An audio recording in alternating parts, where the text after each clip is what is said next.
Boys and gents, and welcome to CG Reaction, and this is the most savage philosopher of all time by the channel Sisyphus 55. So I reacted to Salmonella video just now about Diogenes, and he was a philosopher for sure. Even Alexander, I respect that guy, Alexander the Great.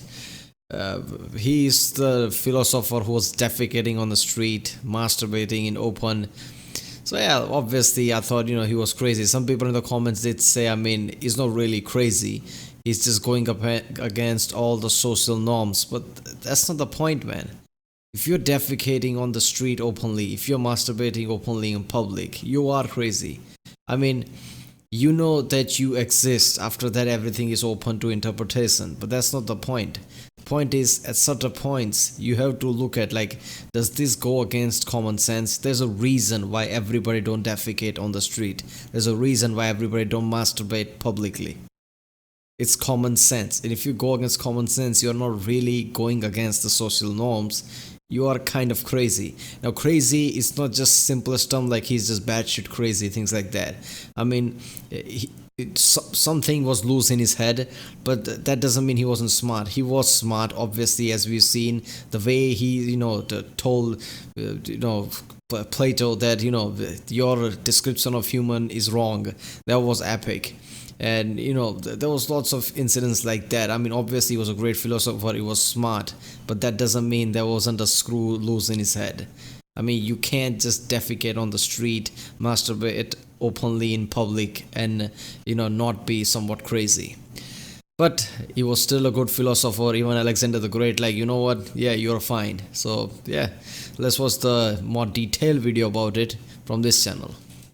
When we think of philosophers, we generally imagine someone who writes long, complicated passages within the depths of their study.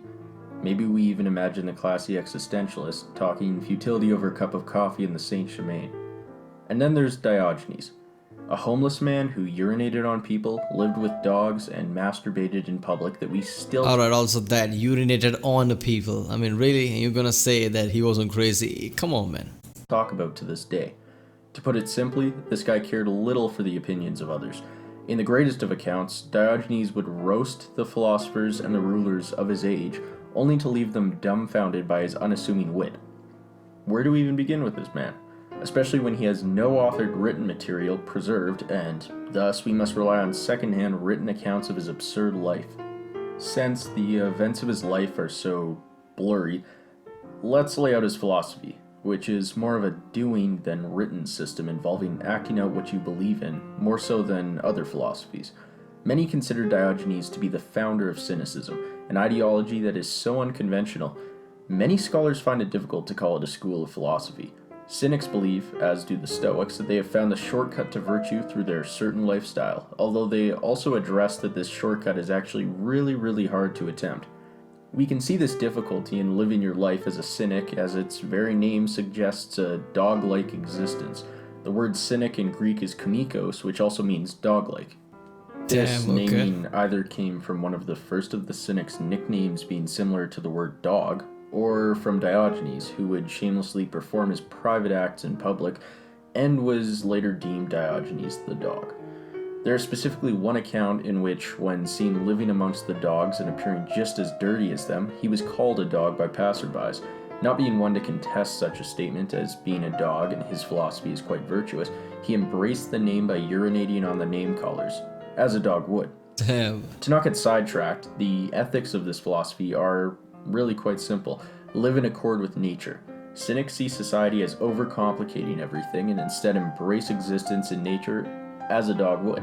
Diogenes is quoted as saying, "Humans have complicated every simple gift of the gods." In this statement, we see that for Diogenes, his moral... I understand that point, alright, going against the normal social norms, but there's a limit to that. If what you're doing go against common sense itself, then you're not going really against social norms, you're just being stupid. But understand the point of it. Lots of things are just, lots of luxuries are just stupid. You're just doing that to, stay relevant in your social world. in the end, in practicality, that doesn't matter much. Morality means returning to the simplicity of the natural world. Okay, now, let's get to his life. Diogenes may have originally helped his father, a banker in Sinope. Due to archaeological findings that have unearthed defaced currency in and around where his family operated, as well as his fleeing of the town, many believe the Cynic was exiled for attempting to devalue the currency. The Greeks and Persians had Sinope divided at the time, so their actions may have been political. According to texts, Diogenes was told to deface the currency by the oracle at Delphi, and after first taking that to mean literally deface it, later believed that the message was to deface or challenge the currency being social customs. This is where he went to Athens. It is said that when he came to Athens, he had a slave named Manes. Diogenes said, "If Manes can live without Diogenes, why not Diogenes without Manes?" and let him go, his first act of self-sufficiency. He was then attracted to the teachings of Antisthenes, although he was beaten by his hero with a stick after being a little too obsessed. Antisthenes is, according Oh my god, he was stalking him in his own room. Damn. to Diogenes, the first Cynic. It was also time for Diogenes to find some nice real estate. Diogenes lived in a clay wine jar on the street, his only possession a wooden bowl. When he saw a boy cup his hands and drink water, Diogenes threw away his wooden bowl, realizing how materialistic he had become. Then Diogenes heard about this shitbag Plato. Plato claimed that he could simply define man by stating one that is bipedal and featherless. Diogenes promptly plucked a chicken and stated, "Behold Plato's man." This led to Plato revising his definition to include the term broad-nailed. Throughout his storied career, I'm not gonna lie, I love that incident. Plato's like, I'm a great philosopher. I'm gonna say something clever now. Featherless bipedal, that's human. That's Diogenes coming with, basically featherless chicken, like, here's your human. That's just, that was just too good, man. in Athens, Diogenes became the talk of the town, wandering the street in broad daylight with a lamp, claiming that he was seeking good men, but only found vile and brutish creatures, eating at a marketplace, a custom that was very looked down upon at the time, simply because he was hungry, living with dogs, and, of course, masturbating on the street. The last one, when he was tried before a court for it, led him to defend his act by stating, "If only it was so easy to end my hunger by rubbing my belly." Despite all this, he was quite well loved in Athens for his naked and pervy shenanigans, acting as a designated crazy uncle to the strict and serious Athenian populace. Then, one night, he was taken by pirates and sold as a slave in Crete. When asked by his owner what his previous occupation was, Diogenes, instead of freaking out, told him that he governed men. He either said this because he generally saw himself as a king in Athens, or because the phrase govern men and teach men were quite similar and this was a dad joke level pun. His owner loved this. Yeah, first of all, if you occupied a slave, and if he said, "I used to govern men," I mean, how do you trust that person? You would think that that's crazy, because nobody would govern men and then become a slave like that. And I get it why Diogenes would say that, govern men, like, I was leading people with my wit in that sense, so I was governing man or something like that. Or maybe he was just thinking that he was king, like the guy said, because he was crazy. Because he was crazy. This and hired him as a tutor to his kids in Corinth. Even then, he didn't stop. Upon hearing that an army was approaching Corinth, he witnessed the citizens of his village running and screaming in a frenzy. Not wanting to be left out of the fun, he began rolling his clay wine jar up and down a hill. When asked why, he stated that he was just being as useful as the citizens. This act simultaneously represented the futility of freaking out over things that one has little control over, a very stoic and Sisyphean concept, and that he was... Oh, that was so good. I love that part, man. People must have been like, oh, hell no, that hit me just right there. I was just... that was so good. I was just being as, same as the people. That was so good, was man. Offering a solution that the citizens will have to move their homes to avoid conflict. Now we come to the more famous and well... I mean, he was damn smart. That is not denying that. He was really witty, obviously. He was a great philosopher, because right there, what he said, that was just awesome. He's like, I was just being as useful as the citizens. Like citizens are not being much of useful. So doing and panicking over things that you have no control over, it's not going to help anything. It's just stupid. Obviously, it's a human response. It's in our nature, but still, at the whole of it, it's just stupid. So that was really deep right there. Known of Diogenes' incidents with others. During his stay in Corinth, Alexander the Great was said to have been passing by. Hearing of the strange qualities of our beloved philosopher, Alexander met Diogenes and asked him if there was anything he could do for him. When confronted by such an opportunity, a man of vast wealth and power, and arguably the most popular figure of that time period, Diogenes stated, "Yes, get out of my sunlight." No way, he really said that? I thought that's the joke that Sam made, like paraphrasing or something like that. But literally said that, get out of my sunlight, to Alexander the Great. Oh, I love that. That's so cool right there. To this, Alexander replied in admiration, "If I were not Alexander, I would wish to be Diogenes." Damn. Diogenes, indifferent to the remark, retorted, "If I were not Diogenes, I would also wish to be Diogenes." That is epitome of cool right there. That is so good, man. I love that. There is another far more savage account of this meeting. When Alexander spotted Diogenes searching through a pile of bones and asked why he would do such a thing, Diogenes stated that, "I was searching for the bones of your father, but could not distinguish them from the bones of slaves." Diogenes may have lived out the rest of his life too.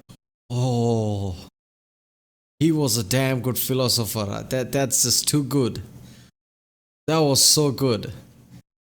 I mean, slave or not slave, they're all skeletons are all the same.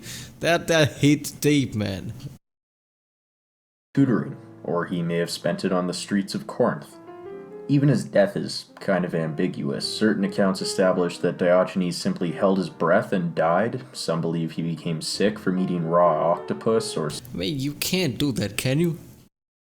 I mean, if you held your breath long enough, you would get at a certain state where you are, I guess, almost near of getting shock, I guess. And at that time, wouldn't your ability to hold your breath go away, and you'd release the breath, and I don't know.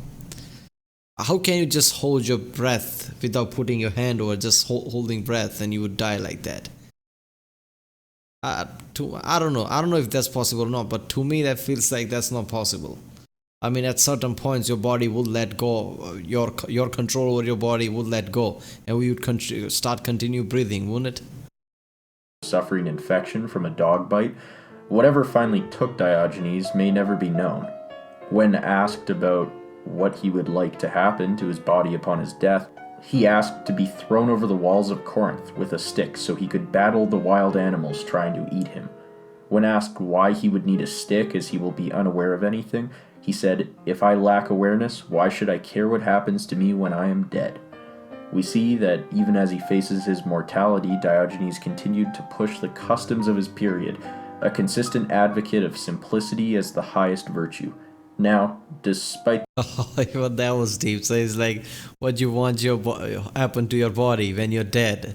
So he answered like, I'm not dead, but I'm almost dead, so I need a stick to battle all the animals. The guy like, but wouldn't you be dead? Why would you need the stick? And like, if I'm dead, then why do I care what happens to my body? That's deep, man. He really, went around to, that was so good. The admirable and historical fame of Diogenes, it should be not necessarily suggested to seek out this life. In modern times, Diogenes syndrome is a medical term used to describe people that are shameless, apathetic, socially withdrawn, and hold extreme self-neglect. This is a slight misnomer, as the self-neglect of Diogenes was, if anything, an act of high self-esteem, just in his own way. If he was around today, he may even state that the aforementioned syndrome is another product of social construct, or he would be institutionalized. Latter one, definitely. That was a great video, and yeah, he was definitely a great philosopher. I love how, he went out of his way and just, took a long answer to make people realize like what they're proposing is really dumb. Especially the last thing. What do you want your what do you want to happen to your body once you die? I'm like, and then he just gives a long turnaround answer that why do I care what happens to my body when I die? I love that. Obviously he was a great philosopher, obviously he was damn witty, but there was something loose in his head, that was damn sure. You cannot urinate on people, defecate on street, masturbate in public. I mean, something is just too out of common sense. I mean, certain things are just you don't need to tell someone that you should do this or not. Something are just you should know some things, and these are one of those things. So this is not really going against the social norm, it's just being stupid. But yeah, he was really savage, that's damn sure. Alright people, if you like my reaction, don't forget to like and subscribe, and I'll see you next time.